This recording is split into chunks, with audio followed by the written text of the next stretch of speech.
દો અને એનાથી વધારે કહું હમણાં જ અહીંયા તમને અટકાવું છું એક ખૂબ જ મહત્વપૂર્ણ સમાચાર આવી રહ્યા છે માફ કરજો મમતા બેનર્જી જે છે 14મા રાઉન્ડમાં 3830 મતથી આગળ ચાલી રહ્યા છે ભવાનીપુરમાં મમતા બેનર્જીની લીડ જે છે તે ઘટી રહી છે એક સમયે 8000થી પણ વધુની લીડ એમની ચાલી રહી હતી 14મા રાઉન્ડમાં અત્યારે 3830 મતથી ભવાનીપુર સીટથી મમતા બેનર્જી આગળ ચાલી રહ્યા છે 8000થી 3830 પર આવી પહોંચ્યા છે સતત લીડ મમતા બેનર્જીની ઘટી રહી છે રસાકસીનો જંગ છે સૌથી હાઈ પ્રોફાઇલ સીટ પશ્ચિમ બંગાળની ચૂંટણીની અહીં જોવા મળી રહી છે ભવાનીપુરની સીટ જ્યાં સુવેન્દુ અધિકારી અને સાથે જ મમતા બેનર્જી સામસામે હતા અને અત્યારે મમતા બેનર્જીની લીડ સતત ઘટી રહી છે આપને ખાસ એ પણ જણાવી દઉં જે ભવાનીપુરની બેઠક છે તે એટલા માટે પણ મહત્વપૂર્ણ છે કારણ કે અહીં મારવાડી પોપ્યુલેશન સાથે જ ગુજરાતી પોપ્યુલેશન પણ ખૂબ વધારે છે આ સાથે જ પંજાબીઓ પણ એટલી જ બહુ સંખ્યામાં અહીં રહે છે અને ભવાનીપુરમાં મમતા બેનર્જીનું વર્ચસ્વ જે છે તે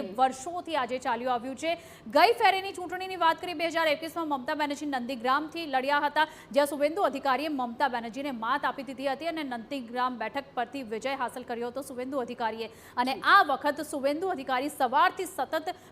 આગળ પાછળ હતા ત્યારબાદ મમતાએ ખાસી એવી સારી લીડ લઈ લીધી હતી 8000થી પણ વધુ મતોથી આગળ હતા અને હવે મમતા બેનર્જીની લીડ ઘટી રહી છે તો જેમ જેમ અલગ અલગ રાઉન્ડ્સનું કાઉન્ટિંગ જે છે તે અનવાઇન્ડ થઈ રહ્યું છે ચિતાર અહીં વધુ સ્પષ્ટ થઈ રહ્યો છે આ મમતા બેનર્જી માટે એક મોટી શાખની લડાઈ કહી શકાય સિદ્ધાર્થભાઈ તમારું પહેલું રિએક્શન મમતા બેનર્જી જો આ ભવાનીપુર સીટ પરથી હારી જાય છે તો તમે શું માનો છો મમતા બેનર્જીનું વર્ચસ્વ આખિર ટકશે કે કેમ જી જ્યારે આપણે વાત કરી રહ્યા છીએ ત્યારે 20 રાઉન્ડમાંથી 14 રાઉન્ડનું વોટિંગ પૂર્ણ થયું છે અને મમતા બેનર્જી 3830 વોટથી એ જીતી રહ્યા છે સો જ્યારે તમે વાત કરી હતી 4000ની એનાથી પણ જે છે વોટનું margin I just refreshed election કમિશનની વેબસાઇટમાં રિફ્રેશ કરી અને 14 રાઉન્ડનું વોટિંગ પત્યું છે ત્યારે 3830 વોટથી જ એ આગળ છે વેધર શી વિન્સ ઓર લૂઝિસ એ ભવાનીપુર જીતે છે કે હારે છે ક્યાંક ને ક્યાંક જે એમની પોલિટિક્સ હતી એપીઝમેન્ટ પોલિટિક્સ જે હતી એની આ હાર દેખાય છે જે બાંગ્લા અસ્મિતા અને જે બાંગ્લા આઈડેન્ટિટી જે બાંગ્લા સિવિલાઇઝેશન જે છે બાંગ્લા સંસ્કૃતિ જે છે એના ઉપર જે રીતનું દમન છેલ્લા વર્ષોમાં કરવામાં આવ્યું જે રીતે એમના ઉત્સવો નહીં ઉજવવા દેવા માટે દબાણ કરવામાં આવ્યું જે રીતે એમના પ્રતીકો સનાતન પ્રતીકો જે હતા બાંગ્લા સનાતન પ્રતીકો એના ઉપર જે આઘાત કરવામાં આવ્યો તો ક્યાંક ને ક્યાંક આ જે રિઝલ્ટ છે એ કોઈક પાર્ટીને ફેવરમાં કે પાર્ટીની અગેન્સ્ટમાં વોટ નથી this is a vote in favour of Sanatan civilisation આ સનાતન સંસ્કૃતિની ફેવરમાં વોટ છે અને જેમ કે કહેવાય છે કે what Bengal thinks today the nation does tomorrow એટલે આજે જે બંગાળ વિચારી રહ્યું છે એ જ ભારત આ નજીકના ભવિષ્યમાં કરતું હોય છે સો બંગાળની જનતા જે છે એમને બહુ જ વિચાર કરીને બહુ જ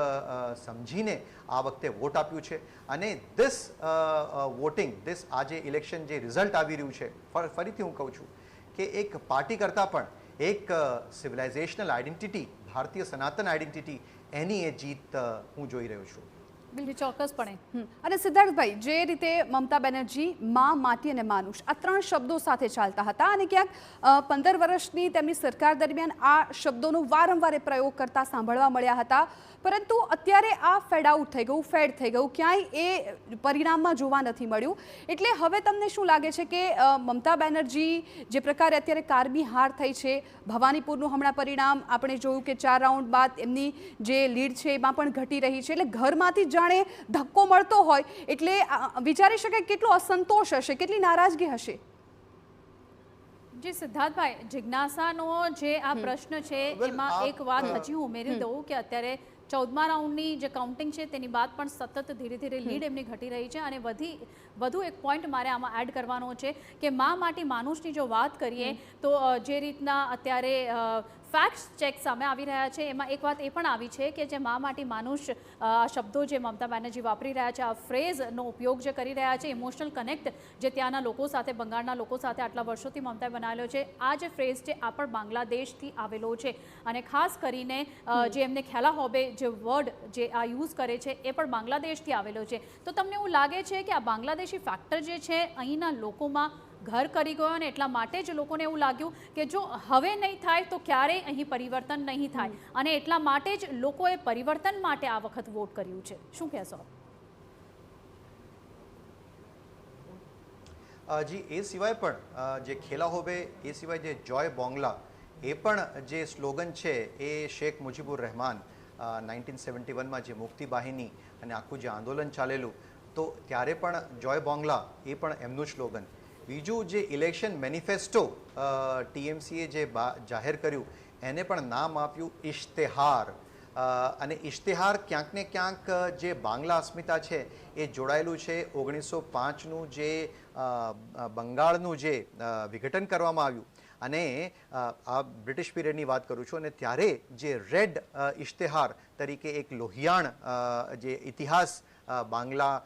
ઇતિહાસનો એક ભાગ રહ્યું છે, ક્યાંક ને ક્યાંક લોકો એની સાથે પણ એમને કનેક્ટ કર્યું, અને એના કારણે જ આજે આખું નેરેટિવ સેટિંગ જે રીતે આપણે જોતા આવ્યા છીએ કે પછી એ જોય બોંગલા કે જે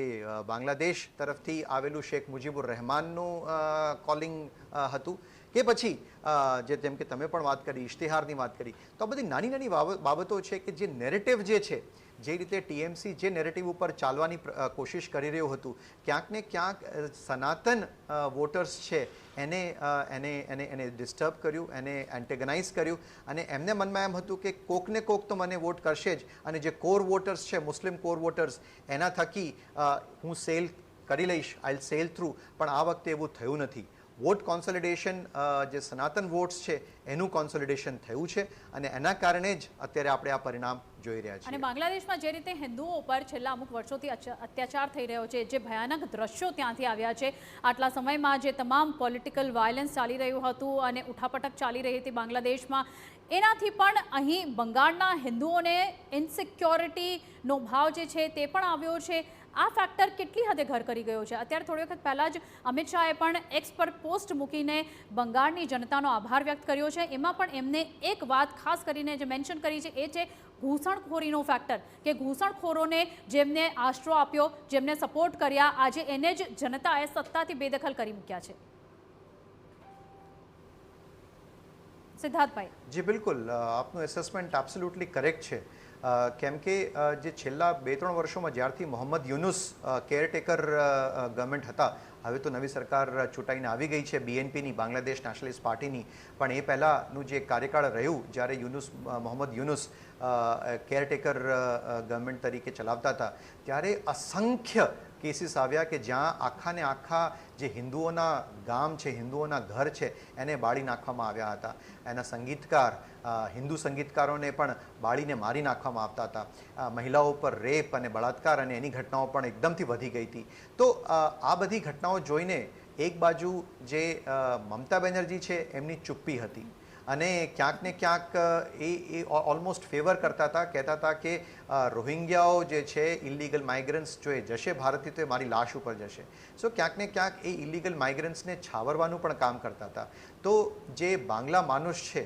એને આ જોઈને એક મોટો આઘાત આઈ એમ શ્યોર લાગ્યો હશે, અને એ કલ્પના કરી હશે કે શું જો આ વખતે એ નીકળીને વોટ નહીં કરે, આ વખતે એ પોતાના ભય ઉપર કાબૂ કરીને ભારતીય જનતા પાર્ટી ઉપર ભરોસો મૂકીને જો વોટ આપવા નહીં નીકળે તો કદાચ this would be the last chance. અને મને લાગે છે એના કારણે જે આપણે વોટર ટર્નઆઉટ જોયું અને અત્યારે આપણે જે પરિણામ જોઈ રહ્યા છીએ, 200 પાર ડબલ સેન્ચુરી ભારતીય જનતા પાર્ટીએ બનાવી છે, એની પાછળનું પણ કારણ આ જ હોઈ શકે. જે બિલકુલ અત્યારે સૌથી અગત્યનું નિવેદન અનુરાગ ઠાકુર આપી રહ્યા છે. તો જનતા ક્યાં કરતી?